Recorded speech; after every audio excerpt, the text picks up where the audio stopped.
And we're on to Student Learning and Achievement, item 9A, presentation on the 2019-2020 Local Control Accountability Plan, District Goals and Actions. Mr. Christopher Heller. President Haug, thank you.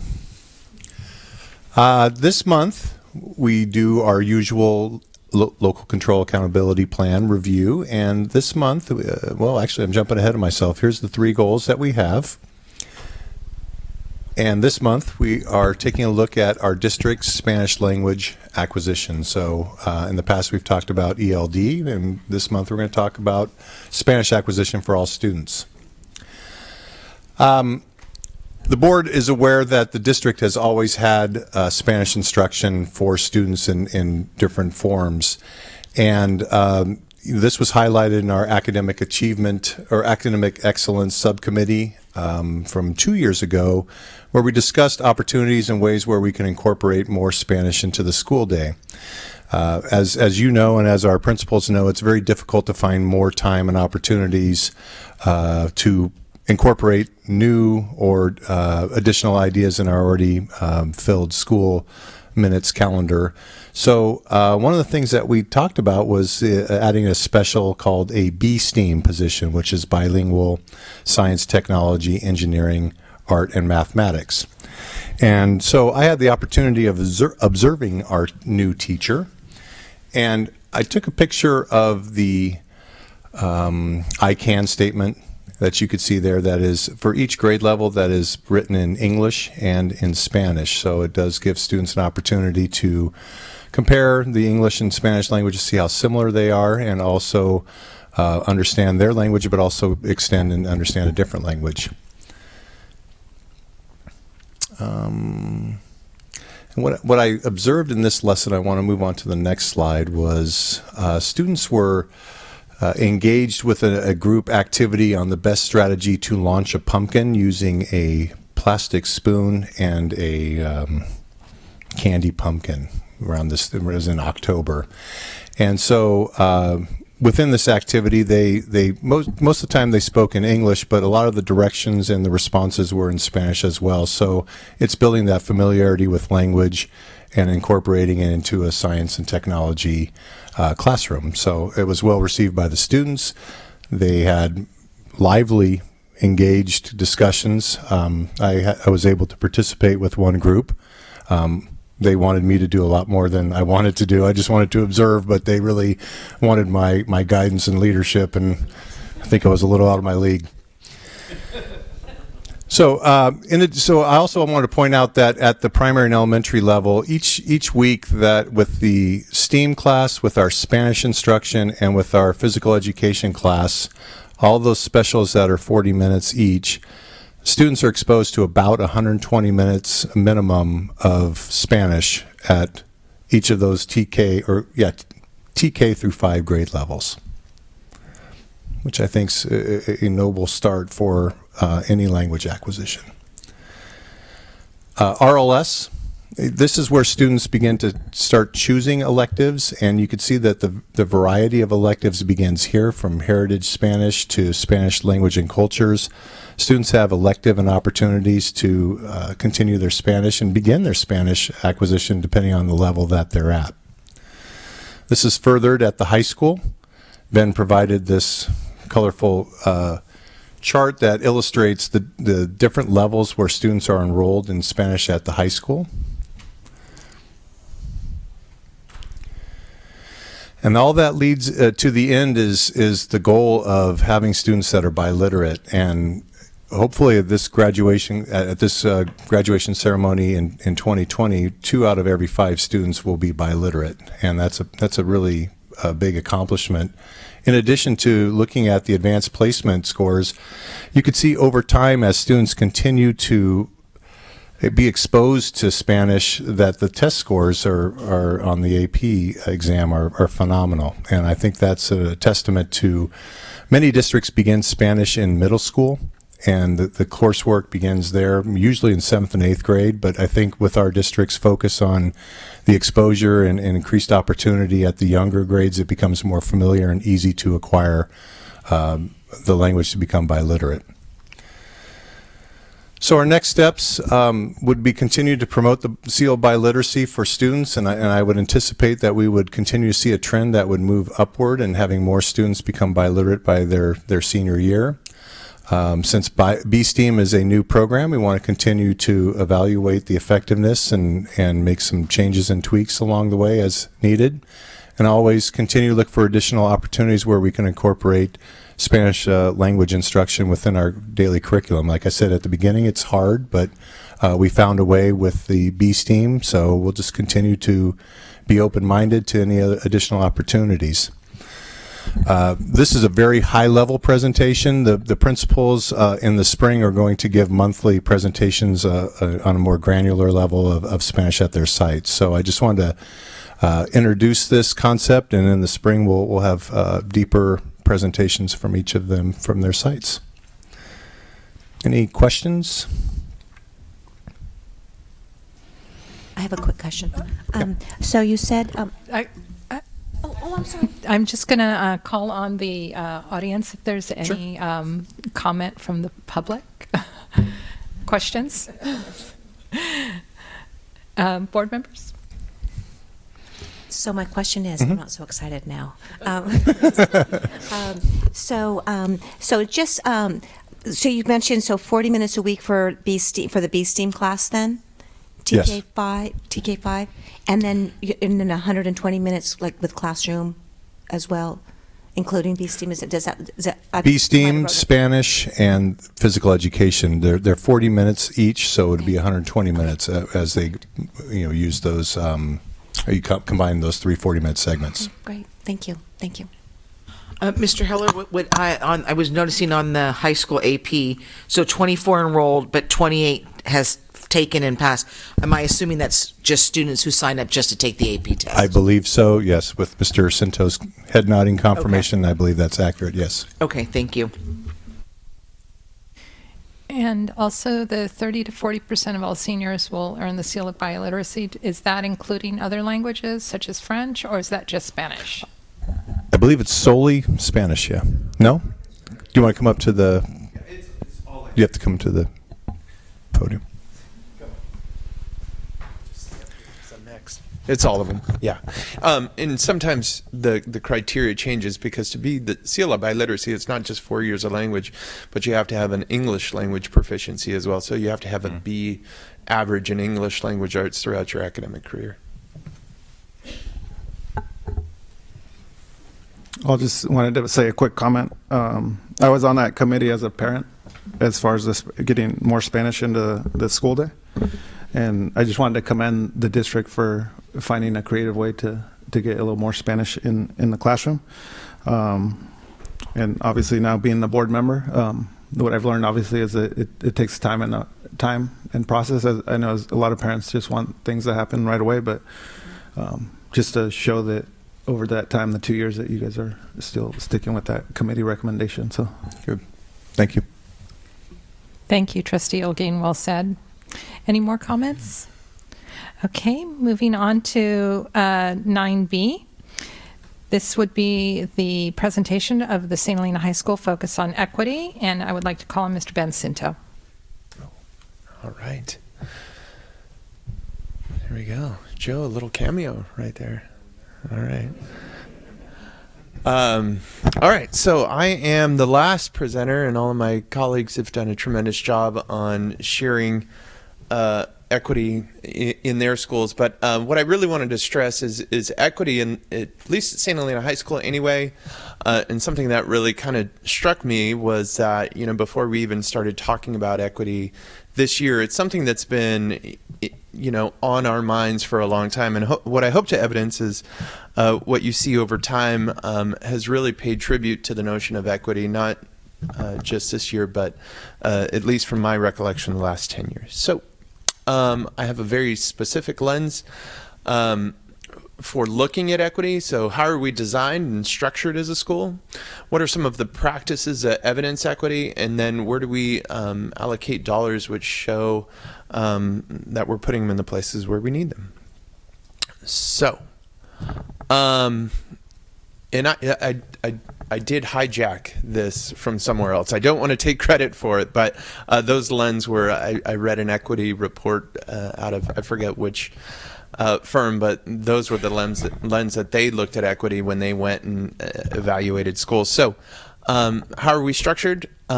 So one of them, elimination of tracking outside of mathematics and postponement of academic selection. So you look over the last 10 years and the number of college prep courses compared to non-college prep courses. You look at course parity in agriculture in our regular science program, making those courses equivalent. The fact that we used to have a math prerequisite to go into biology. We used to have a math prerequisite. That doesn't happen anymore. It hasn't happened for, I think, the last 5 years. We don't have resource or sheltered classes anymore. Those are things that kind of track kids at the very onset that, we have 44 singletons at our high school.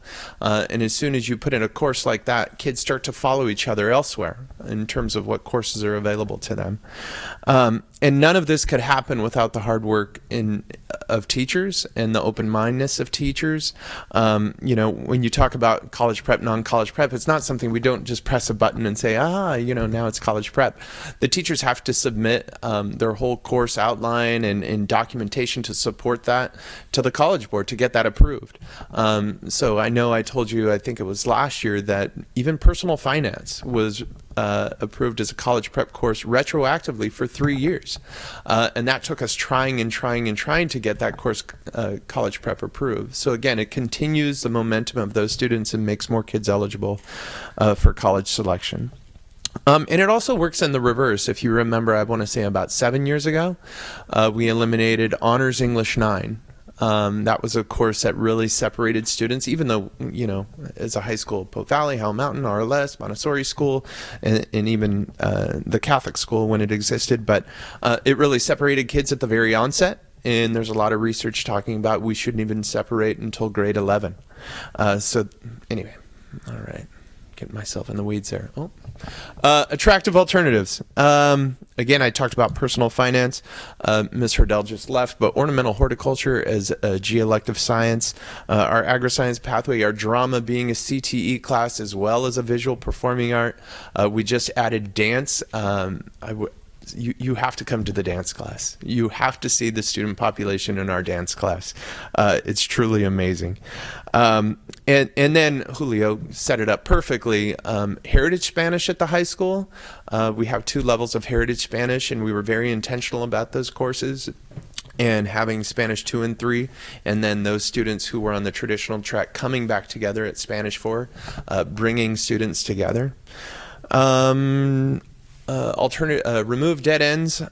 We have modified grading process. We have, 0 period P doesn't sound like removing a dead end, but when you offer a 0 period P, you offer another opportunity for a student to take a course that they otherwise might not have started. And it's very important to get kids course access that would, Joe can speak to this, as you get further and further along in your academic course taking, some things are just not, you would like to do them, but they don't fit in your schedule. They don't fit in your time frame. So those kind of non-starters, 0 period P actually proves to be pretty effective at getting kids to start coursework early. I think we have 35 kids in 0 period P. Prevent dropout. Obviously, our counselor ratio, 235 students to 1 counselor, and another librarian who supports our counseling department as well, truly helps our dropout rate. And lastly, second chances. I've spoken many times about Operation Wraparound and our students in room 303, and just the staffing level support there, 2 teachers, 2 paraprofessionals, the AVID MTSS professionals, when they're not going into AVID classes. It's working really, really well. All right. So our practices. So how do we provide systematic support to our students? Again, access period's been around for 8-9 years now. Mr. Fetters coordinates our Access Mentorship program for students who become ineligible. I'm actually serving as an Access Mentor this year. We conduct SSTs. We the study skills course actually affords students a lot of, we're using an executive functioning curriculum this year that really works to build student skills, because sometimes they're not necessarily lacking in English and math or social studies. They're just lacking the organization, filling out those old adages of filling out your planner and those simple things that a lot of us take for granted that some students just might have not built into their repertoire. Strengthening the links between home to help parents. I won't talk too much because I know Mr. Olgain's going to talk about in his board report about our new ELAC structure, but that's something I'm really excited about this year. We host several counselor presentations throughout the course of the year, taking on parent ed. We had a semi-successful when we were talking about well-balanced students, and I'm looking forward to the next presentation, February 2nd, if any of you are available. And lastly, we started what we called noticing at our school. When students are experiencing difficulty, you try and work it out with the student first. It is high school, and if it doesn't progress from there, reaching out to the families, ideally from phone, because I feel that personal touch of talking to somebody on the other end is much more productive than shooting off an email. And lastly, inclusion.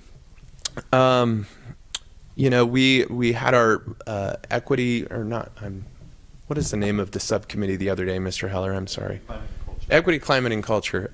So we had a presentation from LGBTQ Connection, and one of the questions he had for us is, looking at some of our practices and training of our staff, and all of us within the room that day, I felt really honored and proud at the fact that all of us had done quite a bit of work in this realm in the past. So we were all able to answer with certainty some of the practices that we're doing at our schools. Student Congress, Joe mentioned earlier, again, another branch of bringing student voice to have more kids included in your school. And then we also provide ELD coursework as well. So just some recent examples of where we're spending money, because that's really important as well. So we've been an Avid site since 2001. So again, we could do many other things at our school. We could, but we've committed to Avid. So when you're doing this, that means you're not doing something else. Access period and block schedule. Obviously, even though block schedule means that classes have fewer minutes to meet by about 10 minutes or so, it's good for our kids. I remember when we started our block schedule committee that kids were being burnt out with 7 periods a day, and getting us to slow down and break up our day was something that was entirely student driven. Math intervention, and again, thank you for the covering advanced placement costs. We've been covering PSAT, ACT prep, and then more recently various course fees, including PE uniforms. And then obviously the Future Ready Classroom. We intentionally started with room 303 because those are the students that historically struggle the most, so we felt that that's where we should start in true equity fashion. So some really quick validation that as a board, you should be really proud. Our high school does extremely well from a graduation rate and college dashboard. Although our graduation rate went down, they don't let you know that there's an entirely new cohort that they folded into that would not graduate at this high school, which changed the numbers not significantly. We're still in the high band, but it does change where the dial moves. Again, I put a link in there to the California's Positive Outliers, Districts Beating the Odd. When you look at those factors that would, researchers say, oh, the school would achieve this way, St. Helena Unified beats those odds. We've talked in the past about having a high rate of reclassification. Only 2 kids who started out in our system as EL did not end up being reclassified over the years. And then I don't know if you want to click that, but I put a CASP comparison link in there in my free time. Yes, no, sure, why not? I didn't. doesn't work. That's all right. You guys can look at it. But what I thought was interesting, because I just like doing that, is, I took some of the districts that we've compared ourselves to in the past, and it's strictly by Hispanic students. And there's only one single district, when you're talking about including Palo Alto, Gunn, all the schools that we've historically compared ourselves against, there's only one school that does notably better than us in mathematics, and not a single one that does better in English language arts than us, and that would be Laguna Beach. But even those schools like Palo Alto and Gunn, and I forget some other ones I put in there, I dug through a bunch of old data presentations from years past. So as much as it's validating, we've still got work to do. So again, we're constantly looking at how our kids are funneling through courses. I know we've talked a little bit about mathematics and not advancing students earlier on. I know San Francisco Unified does not advance students. All kids are at the same math level, integrated math 1 in 9th grade, and then integrated math 2 in sophomore year. And then also, we can never, as much as we're beginning the work in MTSS, I can't say we're overly systematized with it. It's really hard because, you obviously have to start to look at one thing and what do you do when one thing just happens. But it's something we want to grow and get better at. But that's where we're at right now. Great pictures. That's it. Any questions? Is there anyone present who wishes to publicly comment on this agenda item? Trustee members? I just have some personal testament to some of the stuff that Mr. Cinto touched on. I actually took 0-period PE last year, and I can tell you that the majority of the students in that class were waking up early to come and do PE so that they could fit another class into their schedule that they wouldn't normally take. So I think that's a very value class, especially early in the morning. And then also on the block schedule comment, they've become a fantastic time for students to really engage with their teachers, much more in-depth than that traditional 50-minute class period. So thank you to Mr. Cinto. And Mr. Fetters, because he's here too. Thank you, Joe. Anyone else? So would you be able to provide those links to us? Because I was really interested. I'd be really interested in, yeah. They should be in the presentation. They're in there, but they're just not they're not working. Oh. Even if you hold control and then click it? I can try again, but it wasn't. Okay. Okay. That's what I'll do. Thank you very much. Yeah, Thank you. no problem. So thank you, Mr. Cinto. You're welcome. So moving on to 9C, report on the St. Helena Unified District Student Services. This is a written report. Thank you, Mary Ellen. Is there anyone present who wishes to publicly comment on this agenda item? Trustees? Any comments or questions? Thank you. Thank you very much. Actually, I do have a quick question. So I noticed, Ms. Allen, thank you very much for this report. It was very informative.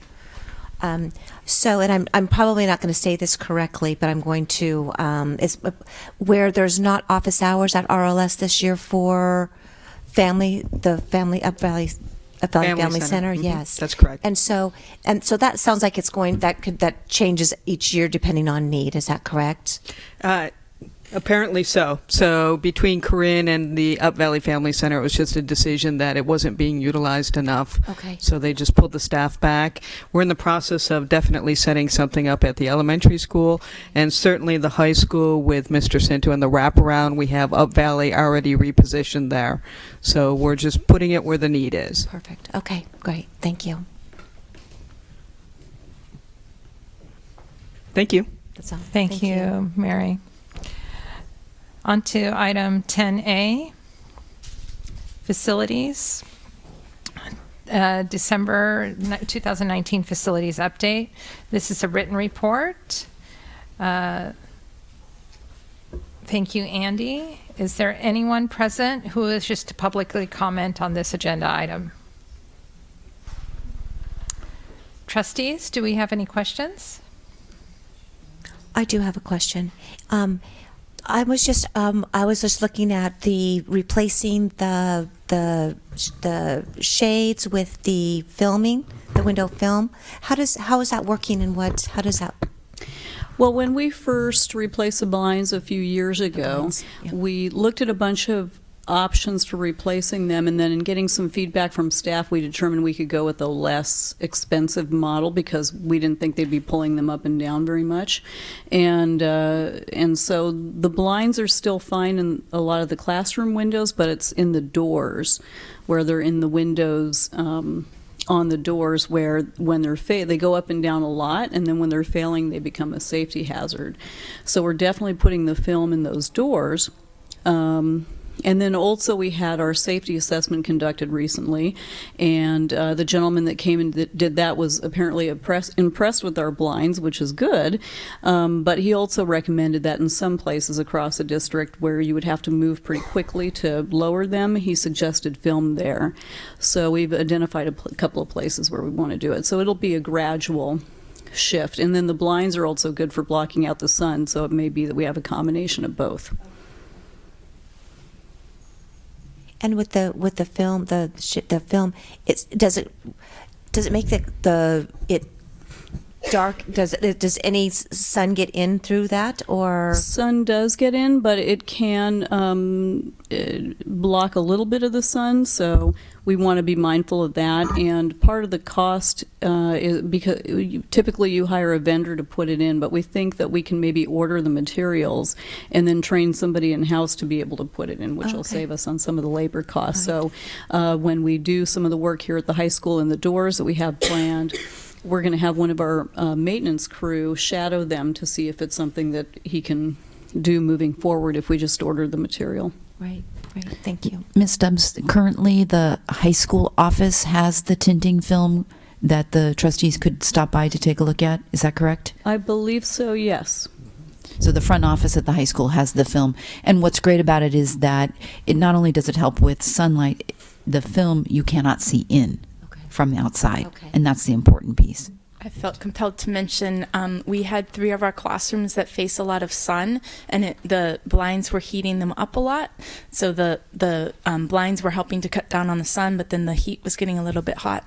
When we put the film in, all teachers felt it, and I agree, it has a really beautiful kind of like a polarized look almost, so that it makes a really nice quality within the classroom that feels like a good environment, and it's reflective. It looks pretty from the outside, but you can't see into the classroom. You can definitely see out really easily. It's nice. Those are the rooms 19, 21, and anyway, some of the classrooms at the elementary school as well. And it makes it cooler as well then. It keeps it cooler in there. Okay, yeah. Great. Thank you. So moving on to item 11, the consent agenda. Is there anyone from the audience that wishes to publicly comment on the consent agenda, item 11? Trustees, is there anyone who wishes to comment or pull any item from the consent agenda? No. Do I have a motion to approve the consent agenda, item 11? I'll make a motion to approve the consent agenda. Do I have a second? I'll second. All those in favor say aye. Aye. Motion carried.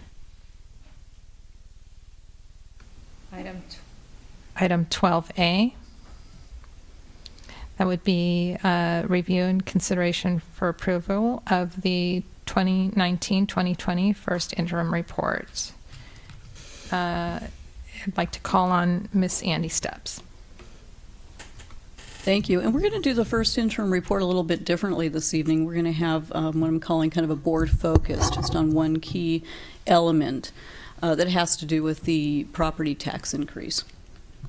And so this slide here, you've seen this before, this shows a multi-year look at our financial condition.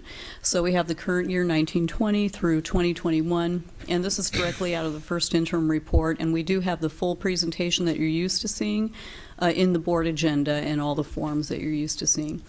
And so As you can see from this multi-year look, we are anticipating a budgetary deficit in the current and then the subsequent 2 years, and that's due to several factors, which we'll talk about on the next slide, but we are able to maintain a reserve above 20% in each of the 3 years, and we're able to demonstrate to the County Office of Education that we're fiscally solvent. And the deficit, the deficit is shown in the pink there to the unrestricted side of the house.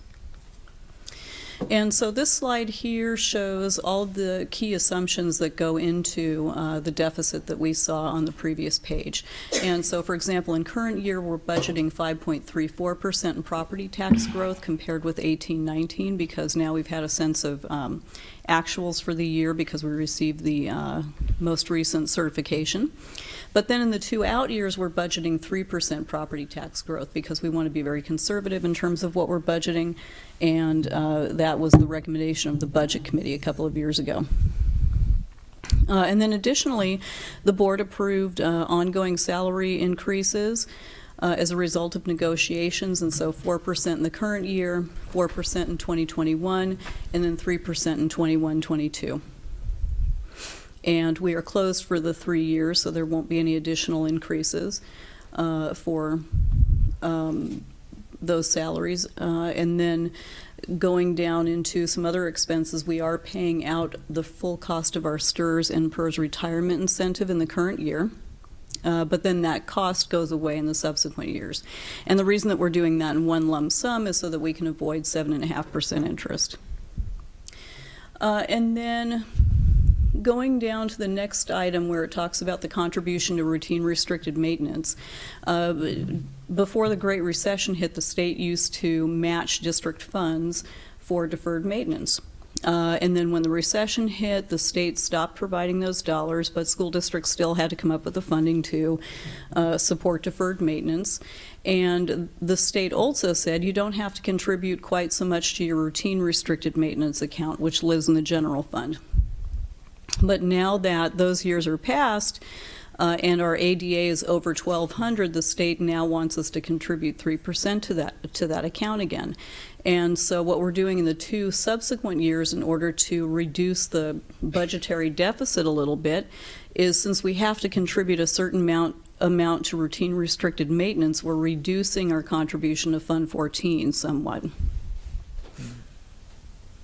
And then finally, the board had approved a line item of $150,000 above the line to support our future-ready classrooms. And you saw an example of that in Mr. Cinto's presentation earlier. And so what I have built into the first interim report, again, in order to mitigate the deficit a little bit, is pulling that out from above the line, so to speak, but then having that be a set-aside of our reserve so that if the board approves those projects, we can still use some of our one-time reserves to support them. Any questions about the assumptions that go into the multi-year projection? Okay. So then what I really wanted to focus on this evening was a proposed plan to allocate any property tax increase that we do get over the next 3 years. And so the first part of this table shows what that deficit, the budgetary deficit, will look like if our property tax growth exceeds 3% in 2021 and 21-22. So if we realize 4% property tax growth, for example, then we'll once again have a budgetary surplus of $183,000 almost in 2021 and almost $74,000 in 21-22. And so on, and if property taxes come in at 5%, we'll see a considerable surplus again in 21-22. But recall from the previous slide that we've done some things in the multi-year projection to mitigate the budgetary deficit that we have right now, and so we would want to restore some of those things if property taxes do come in higher. And so what I've done with the second part of the table is established an allocation plan pending board approval of the first interim report with this allocation plan, whereby we would want to look at potential new programs. We're evaluating a special education transition program, for instance. Possible continued support of the resource officer, which is currently paid for through a grant by the City of St. Helena Police Department. And then we would also want to look at reallocating funds once again above the line for the Future Ready Classrooms program, and then increasing the contribution of Fund 14 to continue to support some of our warm, safe, dry facility needs. Some of our facility needs have been addressed over the past years, but we also have a few coming on the horizon that we need to look at. And then finally, the board has approved allocating funding through our one-time Kaiser grant to support additional field trip expenses and wellness goals, but those dollars go away after 5 years, and so we need to begin looking at a placeholder above the line to address that if the board sees that as a priority after 21-22.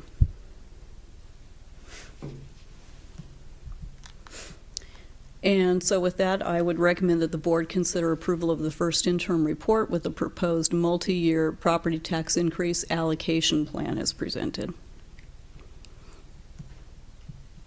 Do we have any public comment on this item? Trustees, any comments? I guess I do. You know, of course, $480,000 of deficit spending in 1 year jumps way out at me. And it makes me want to go back to days of old where we are looking at everything. And I realize that we brought it upon ourselves with our taking care of our employees, but we also have to look at new ideas, and we're deficit spending. So that means we're in the negative. And I hope that number is going to reduce dramatically and will hopefully become a black number by the end of this fiscal year. But it's like everything. Whenever I see deficit spending, it always makes me feel like we're taking away for what the future might be tomorrow and in order to pay for it. So I understand the different assumptions that have been made, but I also really am going to be thinking very hard about any new ideas and things that could potentially make it worse or not, and challenge those ideas in the future. So that's just where I stand, and I appreciate everything you've done, but that's my concern, is that we are spending almost $500,000 more than we're taking in this year. So that's a big number, and it used to be we got this great bump at the end of the year, and it hasn't been happening for a long time. So right now, as far as I'm looking at it, we're overspending by $500,000. So not very good in that scenario, but I do like, of course, the fact that we have met our the requirement, of course, is by our reserves and percentage. Those are a lot of valid points that you bring up, actually, so I'm glad that you vocalize them. Because it is a big number, as you say, and I think it's just, which I know the administration does on a regular basis, but, as we start to allocate funding for new programs and services, and once again, thinking ahead, can we sustain those in the long run as well without continuing to deficit spending? So, those are just things to keep in mind before, if we do new programs and that means new staff, and then all of a sudden we can't keep that staff for some reason, then that's something that we also have to be really aware of as well down the road. So, but thank you as always for putting it out so nicely for us, Andy. But I would concur with some of Trustee Conwell's comments. I also would like to reiterate the importance of I don't think anyone on this board we're all very fiscally conservative. When none of us like seeing those red numbers. I want to also, just for clarification, because we do have the list of proposed multi-year property tax increase allocations, that is not by ranking. It's just a list. Correct. So just to clarify, because I'm just because of what we heard at the business meeting, if we're replacing a roof that goes above and beyond what we have in our deferred maintenance budget, we're looking at a huge expense. So something like that could come out of nowhere and hit us, and we're already in the red. So I just want to, so we could be facing something that we're not even aware of right now that we have to take care of, and roof repairs are not cheap.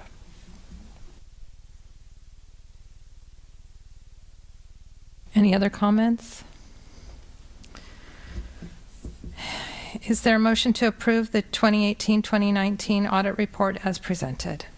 President Howe, could you correct the date?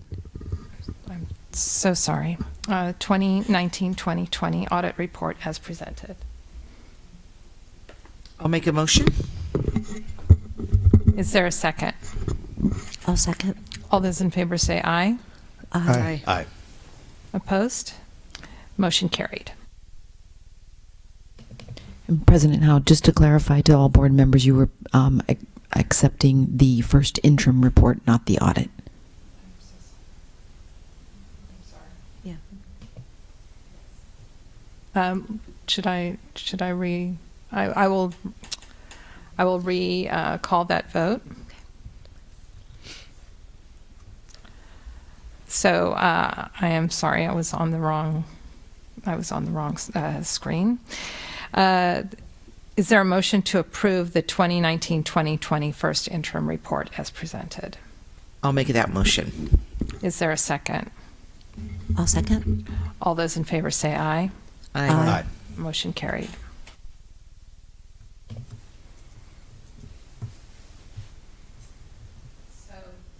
Next, we have item 12C, public hearing and review of resolution 1911 regarding accounting of developer fees for the 2018-2019 school year. Ms. Andy Stubbs. Thank you. And this is the annual resolution that provides an accounting of the prior year's developer fees that were collected, and then also gives a 5-year look as to what we're planning on doing with those developer fees in the future. And there's a public hearing associated with this particular resolution, and it's presented for information this evening, and it will come back for action in January. And so as we are looking at through the resolution, we come to last year's expenditures. The board had approved using some developer fees towards the elementary school kitchen cafeteria modernization project. And so we spent approximately $653,000 in 18-9 on that particular project out of this fund, and then also $9,000 on a developer justification study. And then what we have planned for current year under board approval is using some developer fees towards the Vintage Hall roof replacement project. And that's going to be happening this coming summer. And so $241,000 is allocated for that. And we don't have any board-approved projects for the out years past this year yet. But when this comes back to you next year, then you'll start to see some new projects, and there's a list of some of the projects that we're considering, and we're going to be presenting some more information about these with some estimated costs to the facilities committee, the business operations committee that will be meeting again March 4th.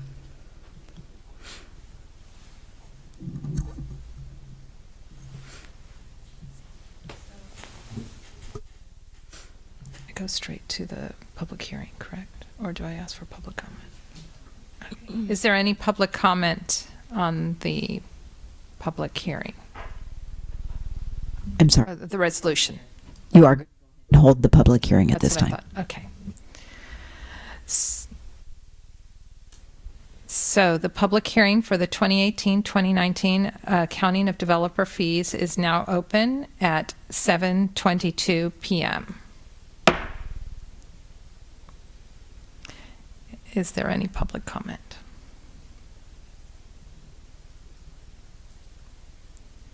So just for those who may be watching, we will be giving at least 1 minute for this open public hearing.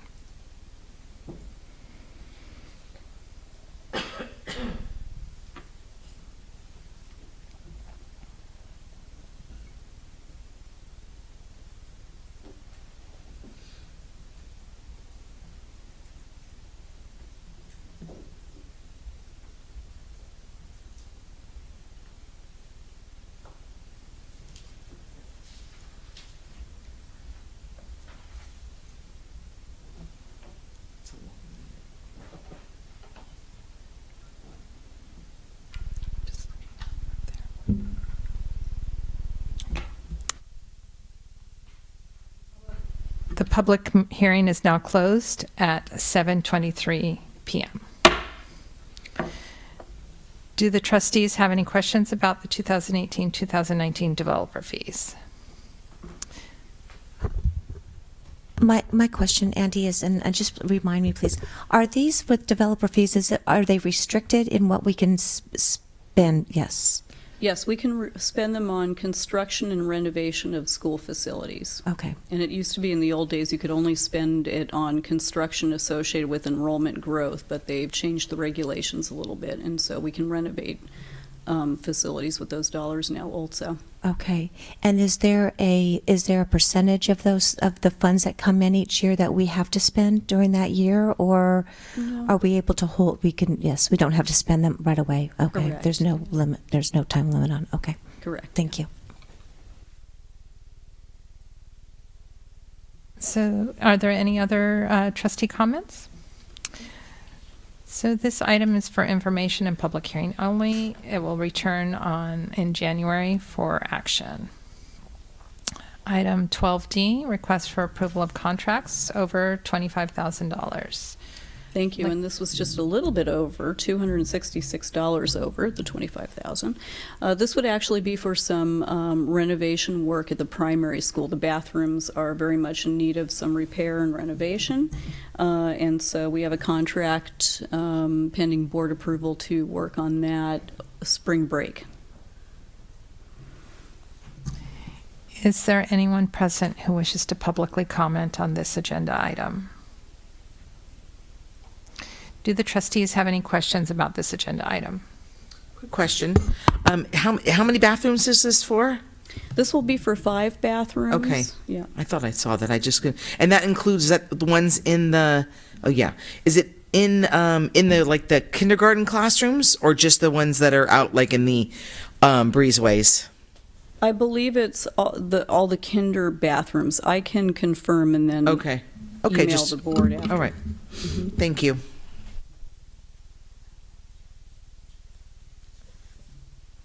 Is there a motion to approve contracts over $25,000 as presented? I'll make that motion. Is there a second? I'll second. All those in favor say aye. Aye. Aye. Motion carried. Item 13A, board member reports. I'd like to call on Jeannie Kerr. Thank you. So today I had the great pleasure of visiting the elementary school, and I do want to apologize in advance where it was, and to Ms. Pearson as well. It was a very late request, and our time was very slim, and but it was wonderful seeing the children. Dr. Wilson joined us as well. We went into 3 of the 4th grade classrooms, and they were doing social studies in different ways. It was right before lunch. And I have to say, I remember when I was a parent working in the classrooms, and the time right before lunch usually was more chaotic than it was today, so I was actually quite surprised. It was great. I mean, and the students are just delightful. You have such a wonderful job being with those children every single day. They're at the elementary school. They're just so polite, and they're kind and smart. Dr. Wilson was asking them questions about the projects that they were doing and things, and they were right on task with everything. There was one of the classrooms was studying area and kind of circumference and things, perimeter and circumference, or perimeter and area. See, I don't even get it now. And so I kept on, and they were just, oh my gosh, I couldn't believe they were explaining how it all worked, and I was like thinking, I need to get these students in my home when we start tiling our kitchen and because I don't know if I would be able to figure it out as far as how much tile they would need. And what they were doing is they were actually putting together a home, modeling a home, and putting together all the numbers that were involved in all of the. So it was fabulous. We also went into we visited the cafeteria, and that was something that I wanted to do because I wanted to kind of see the newness of the cafeteria and just kind of see how it all worked and things with the students. And we were so lucky because the 5th graders were performing on the recorders, playing Christmas music, and that was super sweet. It was really nice. And then we ended up in the media center where we saw the maker spaces and the librarian there, and I apologize, I don't remember her name, and I apologize for that, has really added a lot into the media center, and so I would really encourage all of you to go and check it out because it's pretty amazing. She has so much energy. She's great with the kids, and there were a lot. This is during the lunchtime recess, and there were a lot of kids in there, and it was a sunny day, so they're really attracted to that. And I was able to talk to some of the teachers, and as I was there, what I noticed was that like all teachers, everyone was so proud of the students and what the students were accomplishing and what they were doing in their classrooms, and it's such a safe place there. That's how I felt. I felt it was just like a happy and safe place at the elementary school, and it was wonderful visiting there. And I look forward to spending a little bit more time the next time that I'm there. So thank you very much for your time. Thank you. So next we have the Superintendent Subcommittee reports. First of all, business operations, which met yesterday. Julio, either you or I could do that. Are you prepared, or would you? Okay. So we met, that was yesterday. We had the St. Lena Choral Society come in and present to the committee about a possible plaque that would be placed in the Performing Arts Center foyer, and that means entrance for fancy way of saying entrance. And yeah, so they were just looking kind of for direction in terms of moving forward with the project, and then they talked about the possible placing of it. And so the committee agreed and gave feedback, and they're going to move forward with that, and then there's going to be more coming in March about that. Another thing, the committee discussed possible scoreboard replacement at the athletic field. And so we talked with, or Andy kind of discussed the possible ways of funding this project, and same thing, the committee gave feedback, and we're going to have more updates in March as far as with that. The facility update, they already mentioned the big Vintage Hall roof project that should be done this summer. That was the big one. And then the facility subcommittee was formed to look at the fees that are being charged at the facilities, and so that subcommittee is going to meet in January and February to just kind of make recommendations in terms of possibly increasing those fees. So. Thank you, Julio. I'm just going to add one more item that I would like to give a shout out to the PTG group. They said that they're going to be now covering all admissions for children to next year's Harvest Festival. So there will be no children's tickets. So that before we've had a $20 children's ticket for the bouncy castles and all that. And so that's a real move forward when we're looking at equity. And I think that it was a really wonderful decision by our PTG group. That's great. Our next subcommittee report would be on board policy, and that was Lisa and myself. Lisa, are you ready? Yeah. And actually, this is a tricky committee to report on because as everything is going to be in your agenda package that that was discussed at the meeting. So in all honesty, I'm not going to take a lot of your time to review these things because they are on your agenda to review and discuss. But what I can say that as I get my feet acclimated in this committee is that it's a well-organized committee. Everybody takes their sections to do their research and come back to the committee to make recommendations, what might need to be held off a little longer for discussion, what do they propose that we move forward with. If you've not sat on this committee before, most of these that come to us are requirements. So there's not really a lot of wiggle room, if you will, because it's either it's highly recommended by CSBA or it's becoming law.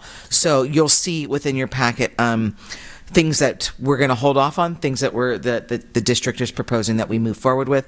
I felt that any questions that we had as trustees were answered, so I feel confident. But again, I'm not going to bother with the minutia of breaking down every policy for you. So I hope that's okay. Mm-hmm. And next, Equity, Climate, and Culture Committee. That was Julio and Lisa. What do you want to do? You want to take it away? Okay, that was December 9th. Let's see, we reviewed our subcommittee report on multicultural activities. So that's a list of all the activities that were planned for last year. We had a subcommittee kind of look at those and came to the committee with just some possible recommendations or activities that they want to see moving forward. One of them was exciting that the high school, with the librarian, she's looking at bringing an author to the high school and middle school. Her name is Reina Grande. She wrote the book Distance Between Us. So it's a book about immigration. Sometime April 20th through April 30th. So they're looking at providing or having her come talk to the students in the middle school, at the high school, and then having a parent presentation in Spanish with English translation. And yeah, I looked her up earlier today, and she seems like a very powerful speaker, and the book seems good. So hopefully that we can make that happen. So they came to our committee to look for some support. And so the committee agreed to do that. And then at the primary and elementary level, they were looking at having a local children's author possibly come in 2020 and purchasing those children's books. Do you want me to take the second half? You want me to split it with you, or are you ready? I can Okay, I can keep on. Let's see. And then something that we had a Up Valley Family Center. Zach was at our meeting. And so this was exciting. They do this community event in Calistoga. They've done it for the past 15 years. They basically tie in the back to school night as a big community event. And so the way he described it, it's like a resource fair. They have food, they have music, and it's a big community event, and they have very high attendance. It requires a lot of planning and a lot of volunteering, but the Valley Family Center would like to see if they can help facilitate that happening in St. Helena. Not this year, but possibly next year. And it could happen around that back to school night or at some other point in the year. So that sounded like a really good idea if we could help that, make that happen. And then last we had Ian from LBGTQ Connection, and he came and spoke with the committee. It was a very informal discussion, but it was very insightful and helpful for myself, and I think for most of the committee members. He kind of just talked about as far as where we're at this point with the as a district with the inclusion and support of this group. And so ultimately he basically said that in order to make this culture change, there is really no one thing that we can do. So he suggested multiple things, and I think the committee was in agreement that parents, teachers, and children just need more education and opportunities to have conversations around this. So we're going to be working with them in the future to make that happen at the district and see what works best for our school district. Thank you, Julio. And then the LCAP committee, Jeannie? Sorry. And if you want to add anything, then please do. The LCAP committee was great. It was the time where our students were able to to talk. We had asked questions of them. Well, actually, Mr. Cinto did, and I think there was probably 20 of them, 20 juniors and seniors. They shared their academic experiences, and it was great to hear what they had to say. They like all of our students, they were so polite and smart, and here, is a room full of adults, and they didn't mince a word. I mean, they were wonderful. Did you want to add anything to it? I think maybe you meant to say there were 12 of them, right? There were eight. There were 8. It seemed like there was more. They were powerful. I'm serious. It was pretty amazing. It seemed like that there was more. Yeah. Wow. Sorry about that. Excuse me. I've been working a lot lately. Thank you, Maria. It was a nice cross section of different students from different areas of interest, different backgrounds, different academic and sports focuses. So that was nice. Yeah.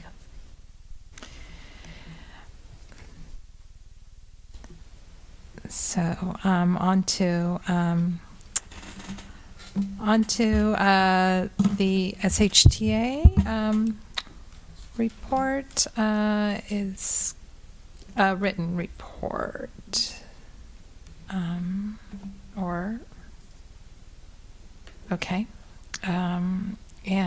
the CSEA is also going to be a written report. So we're on to item 13E, Superintendent's Report. Thank you, President Haug. I wanted to thank the board members and staff for participating with me earlier this week on the Town Hall for Emergency Preparedness. While we did not have a large number of attendees, what that process in preparation did afford us is the development of a frequently asked questions worksheet that is now posted on the district website, that does provide our community with some insight to all of the work that our emergency team conducts in order to ensure that students and staff are safe. In addition to the FAQ on the website, there's also the air quality guidance that the California Department of Education has provided us, and also a checklist that actually came, I believe, from San Mateo County Office of Ed. And what's helpful with regards to this checklist is it guides us in thinking about a variety of aspects, characteristics when considering if we need to close school. I think you all know my goal always is to have school open and available to all of our students, and when there are situations that cause us to not be able to check many of those boxes, then that would turn us to that school closure. So again, that all of those items will live on the website to provide information and updates for the community. Also wanted to give a shout out to our current Food Services Department Director, Angela Baxter. She was in front of some of the information that you heard tonight during the presentation from Up Valley Center. Our free and reduced lunch counts are up this year, not down. So our families do know that it is a safe application to complete, and our students are receiving what they need at our schools. So thank you to Angela and her guidance with our families. We are coming up on winter break, and on our district website is a calendar that will help our parents and community members to know that next Wednesday is the last day prior to winter holiday. That is a minimum day, and we will return on Monday, January 6th. Thank you. And then wanted to thank the board members who were able to attend the California School Boards Association conference with me last week. I'm going to, in just one moment, turn the microphone over to you if there's something that you want to share as a big idea or an aha from the conference. I'd like to share the second day's general session. Ron Suskind was astounding. He spoke about his family and his son, who was diagnosed with autism, and he and his son produced a film, Life Animated, which was up for an Oscar. He was disappointed it didn't win, and yet he was still there to share the story of impactful growth on the part of his son and their family and what they learned in that challenge to and journey of autism, no speaking at all, to making a film together. So I just found it incredibly impactful, and I believe all of us did. So board members who attended, is there anything else you would like to share as a part of my report from CSBA? I'll start with Jeff. Do you want to start? Yeah, so I went to one of the sessions that was about our change at the leadership class for student conferences. So we actually had the home school came and talked about it. And Ben, Placerville, it started with a P, and I just can't. What's that? Which one? Oh, it was Placer. Okay, Placer. Yeah. Anyway, it was fascinating because they showed some videos of the students and how they run it. Of course, they're much bigger situation. High school kind of, so they have multiple high schools and how they bring in everybody.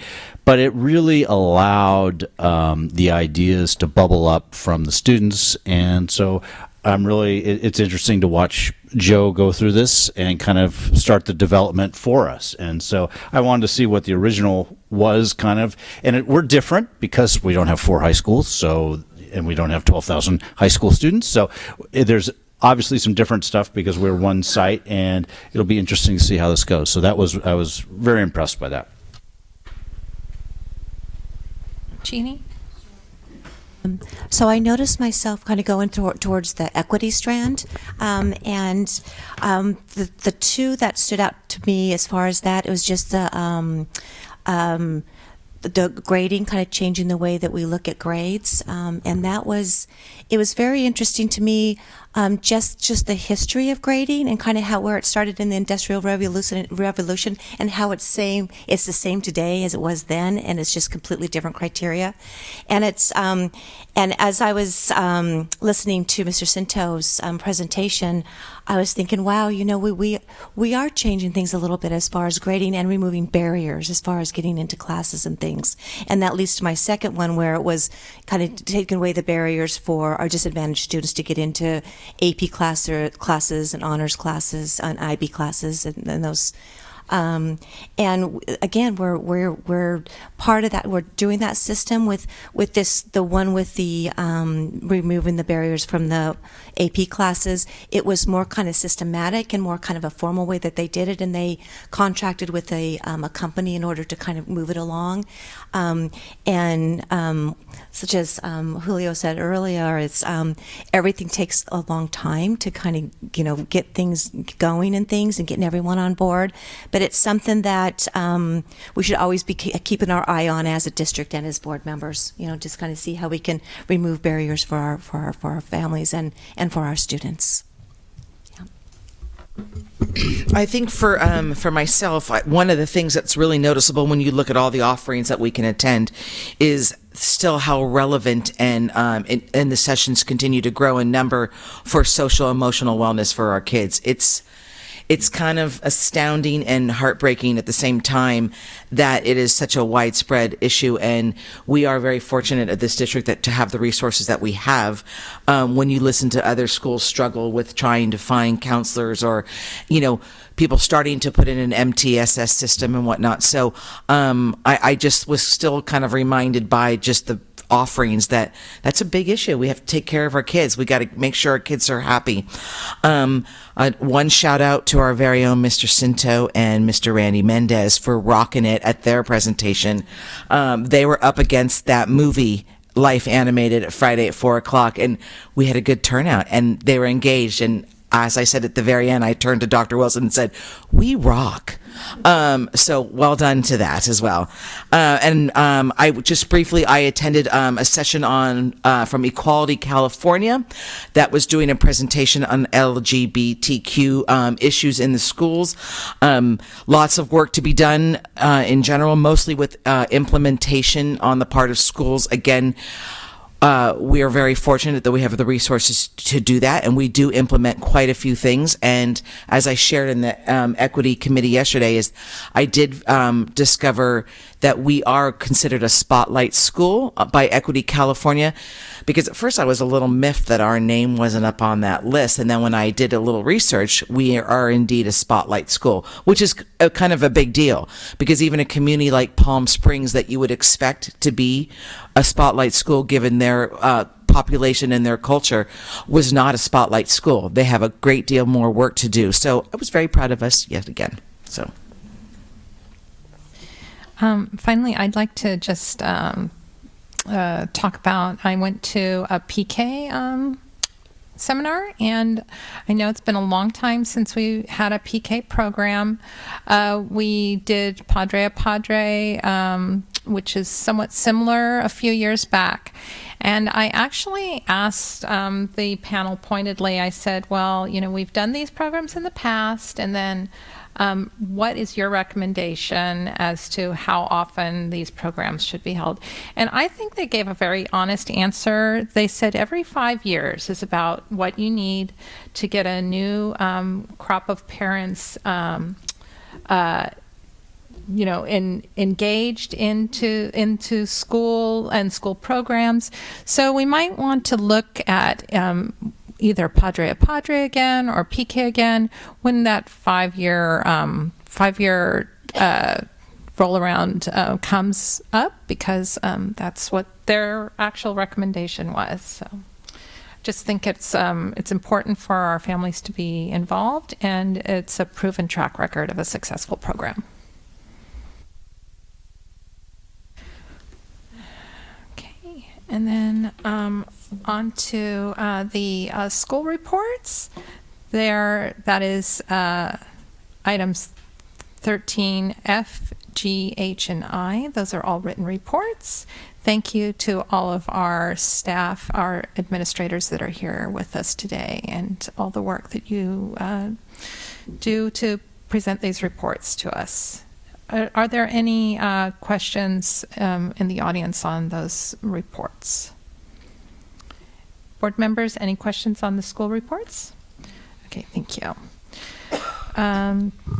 So we're on to item 14A, information discussion and provincial approval of revision of board policies for December 2019. And I'd like to call on, Dr. Mary Lewis. Thank you, President Haug. And thank you, Trustee Pelosi, for your comments regarding the Board Policy Committee. It is a weighty committee, and because we have experts in the field, whether it be at the high school level with Mr. Cinto or Human Resources with Mr. Heller, it's a team effort bringing together all of us to ensure that our board policies are update and reflect current ed code, government code, and laws. And presented before you are a number of updated policies, and as Trustee Pelosi mentioned earlier, they do reflect updates to law, ed code requirements. And at this time, we do recommend that you move forward with approval. The item is an information action item this evening. In the event that you have additional questions and are not prepared to move forward, we would take them to the January meeting.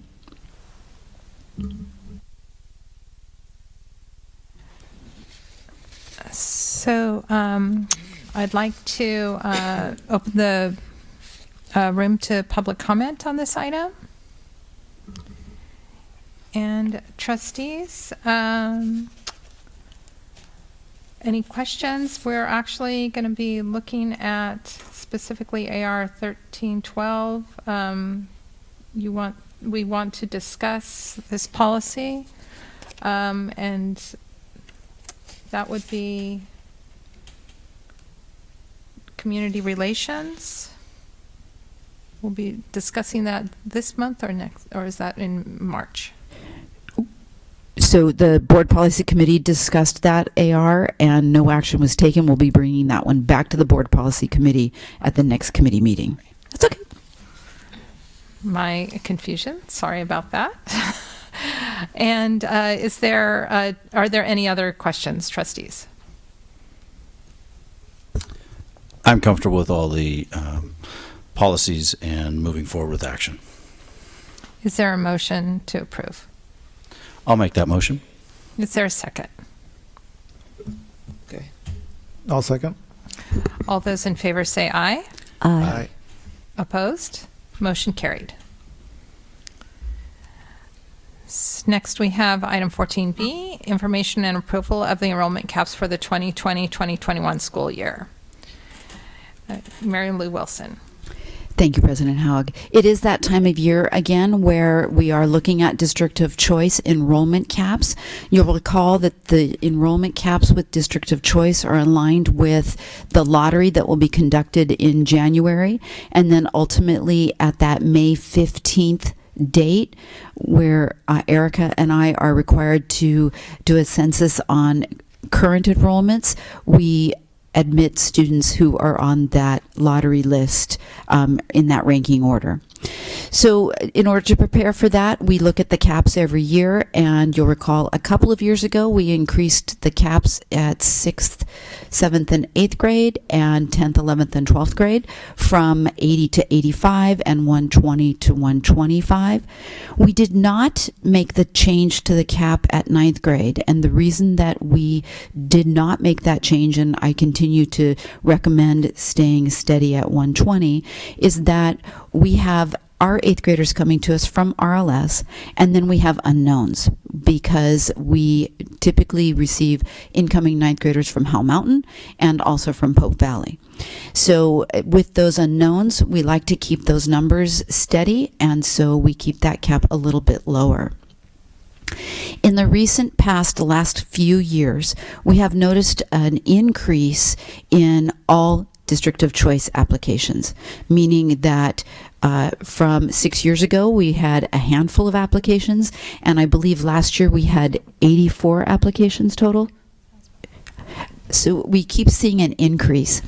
And I have a concern around our kindergarten enrollment.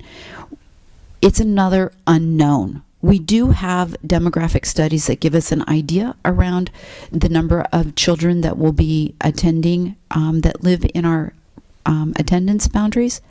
And our families have developed a habit of waiting until August to enroll their kindergartners. So the challenge that it poses us with regards to that wait until August is that with a cap of 75, which it has been in the past, in May 15th, when enrollment, we have to do the audit of enrollment, we typically have a very low enrollment of our residential students. And so we are typically entering anywhere from 15 to 18, 19 District of Choice kindergartners. And while that's exciting because we want to serve all children, it also most recently created a bubble at our current first grade, where you'll recall earlier in this year we added a fifth teacher to the first grade to keep the class sizes at the level that you have indicated is important to you, small classes. So that unknown at kindergarten and our known at TK, we currently know that we have 17 students in TK. We also know from Principal Sanguinetti's report in November that there's the potential of 2, 4, maybe even as many as 6 or 7 TKs joining us in January. That'll take us up over 20, which in the event that we have those 20, and then we have an additional potential of 18 to 20 DOC students, and then we have our families enrolling in August for school, we could be faced with that same challenge with more than 80 kindergartners. Principal Sanguinetti also talked to you about being a little more aggressive with our families and encouraging them to enroll earlier with some tours of the campus and a registration fair prior to that May 15th date. So she's prepared to invite our residential families in to get them enrolled prior to May 15th. And with all of the information I've shared with you, I am recommending that we move the kindergarten cap to 40 for the 2021 school year. And I'm happy to answer any questions that you might have with regards to this topic at this time. Is there any public comment on this item? Trustees, any questions? I've been thinking about this a lot because I look at our situation of what happened in first grade. So we basically have hired an extra teacher. So that's $150,000 out of our budget that instead of $480, we'd be now at $330. So I look at 40 as a high number. I honestly would love to take it all the way down to our TK cap of 12. And the idea is we're still going to admit all of our residents. That's no problem. But let's make it such that our residents, because they do have the opportunity to the day school starts to enroll. And there's nothing we can do to enforce them to enroll early. And so I think it would not bode well for us to be fiscally responsible to leave a gap to where we could have a situation that we have to hire another teacher over and above the next year if we have a bunch of. To me, I want to make sure we're taking care of our residents, before we take care of district of choice children. And I love them to fill in the gaps. I love the fact that our numbers are way up across the board. But to me, I've got to make fiscally, it makes more sense to me to be on the very low end of this and really make it so if there's a hole that they're going to join us in first grade, and then it would be a known quantity as to what we already have in the community. So that I'm comfortable with the 40. I would actually love to have it drop down to 12 so there's actually no questions that all our students would then be allowed. And then I like the idea that I've heard before, which is that in August, then of course we would be able to open that right back up and allow people to come back in after school's already started. So that's where I am on it. And President Howe, if I could clarify what Trustee Conwell just mentioned, there have been years where there has been a gap at a particular grade level, and I came before you in a board meeting and recommended that we reopen the DOC, the District of Choice window, for a short period of time, and received applications and then admitted those students through that same lottery process. So that is a possibility. Thank you for bringing that up, Mr. Conwell. Other comments or questions? I guess it's about staffing as well. So if I'm thinking this through correctly, so obviously that K number is going to jump up because you're saying the TKs are going to roll into kinder come January, correct? Is what you Correct. Okay. And for example, currently our cap at 8th grade is 85. We have 94 Right. 8th graders currently. So absolutely, residents are able to attend regardless of the cap. The caps are all about district of choice and students enrolling that live outside of our attendance area. So that number jumps up, I guess what I'm thinking through in my brain, and bear with me for a moment, is then the extra teacher that we hired, if for some reason then there's a drop in enrollment, and then when that cohort moves up, we might have an extra teacher on staff. Or will we keep that extra 5th teacher even and then just keep class sizes at 12? So we do have a bubble currently at 1st grade. Right. And that bubble's going to move to 2nd grade. Right. And so at this time, the intention would be for to reassign staffing based on student need. Okay. And absolutely, we always keep an eye on our staffing. We want to keep that 20 to 1-ish ratio at the primary and elementary school. Right. And, on any given year with attrition, retirements, Sure. Changes in life plans, staffing changes, and we look at those as opportunities. Because theoretically, if 7 kids come in January, that's going to jump that up to 83. That would then potentially move into 1st grade next year. right? Do I got that right? Wait a minute. You got to tell us what you're looking at. But I don't So understand. if kinder's at 76 right now, and we're thinking that there's potentially 6 to 7 that could come in January. To TK. Oh, it's TK. Oh, It's TK. pardon me. Okay. They're coming into TK. Never mind. Carry on. I was getting ahead of myself there. I was promoting everybody before their time. Is there any other comment? Yeah, I just wanted to comment on the residents, obviously having the focus on the residents first, but yeah, I think it would be better if we can message that to the residents about applying earlier. And I know on my end, with our nonprofit, the Preschool for All, this year it's a point of mine to make sure that we have at least the families that I'm working with, which is probably like 16 of them, have them apply and be in this in with their paperwork all filled out before that, because that has been an issue in the past as far as waiting till August. Even though we remind them every meeting as it gets closer, it's just a bad habit to wait till the last minute. So on my end, I'd like to fix that as much as I can with working with Tamara as well. Yes, please. Julio, I have a plan. So what we're going to do is we're going to be aggressively, in a nice way, letting all the preschools know in Napa through flyers. We've created a flyer that talks about we are opening our enrollment on February 13th, going to March 2nd. I think is that what it says? Yes. And so we're going to pass these flyers out to all the preschools.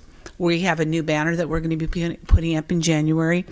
We have identified tour dates that are going to happen in February as well as March. And we have an enrollment fair that we're going to be doing. But we really want to, we've also going to put something in the paper as well. So this is going to be new for people.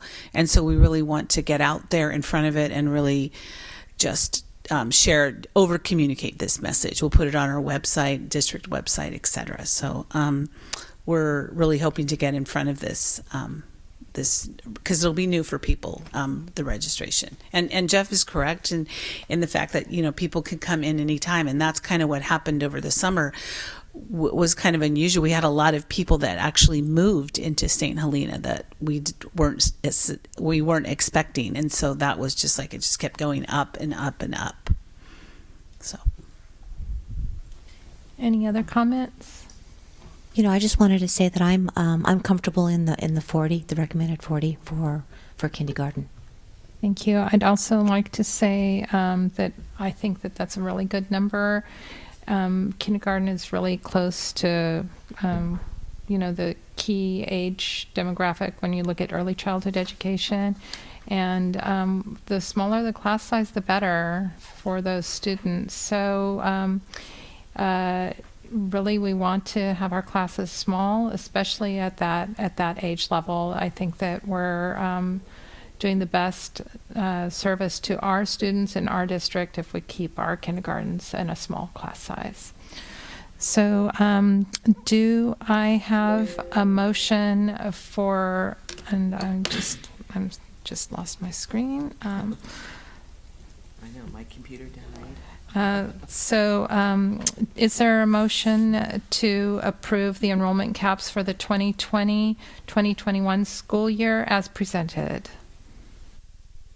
I'll make a motion to approve those enrollment caps for the 2020-21 school year. Is there a second? I'll second. Is all in favor, please say aye. Aye. Opposed? Motion carried. And then item 14C, report on the 2019-2020 residency audit. Dr. Mary Lou Wilson. Yes, thank you. This will be a brief one. A huge thank you to Erica Madrigal, executive assistant to all of us. You'll recall that last year in January, you instructed staff to conduct an annual residency audit. Erica completed that audit and found 0 findings. So thank you again to Erica's work to make sure that everything is correct and accurate. Thank you. On to item 15A, future agenda items. For the January 9th, 2020 regular board meeting, we have a student presentation, performance by the choir, review of intervention programs, district of choice lottery, district presentation on equity, the LCAP update, developer fee resolution, California dashboard review, resolution on developer fees, resolution on skipping and bumping criteria, and resolution on tie-breaking criteria. Is there any one who wishes to add any other future agenda items for the January 9th, 2020 board meeting? President Haug, if I could clarify the student presentation, because of the short time between this board meeting and the January board meeting, Joe and I discussed his presentation, and you all know that he is working on updating the Green Initiative, and he is also looking at a potential resolution for Pride Month in June. So he will be providing the board and the community with an update on his plans for that work and a timeline. So I just wanted to make sure all board members in the community were aware of his work. Thank you. And then I just would like to mention one other item, the District of Choice lottery. We do, as Erica said, we do have quite a number of applicants, and that because we have the 3 separate categories that we'll be drawing numbers for, it will be a lengthy process. So if you wish to have anything on the agenda, just keep that in mind, that we are going to be doing the lottery. So I do have one thing, and it doesn't have to be in January. It can be whenever. But in light of our recently approved 3-year contracts for all employees except for 3, which would be the superintendent, chief business official, chief academic, and human resources officer, I would advocate and hope I could get 2 other board members to look into creating a parity with what we have already given the rest of our employees to cover our 3 years in the future. So what I'm asking is that 2 other board members join me, please, to at some point to have that come up on a future agenda item so that we can keep all the pay issues are complete and done now, and they'll be fine for the next 3 years as bear. So that's my question to the other trustees, if you're willing to accept that. I will support that. I would support that as well. So then would it be okay if we put that to the February agenda? Or Maybe make a recommendation the district can do it when it fits into their schedule. that would be our recommendation. Anything else? Thank you. Is there, do I have a motion to adjourn tonight's meeting? I'll make a motion to adjourn tonight's meeting. Is there a second? I'll second. All those in favor say aye. Aye. Aye. Opposed? Motion carried. Mm-hmm. There you go.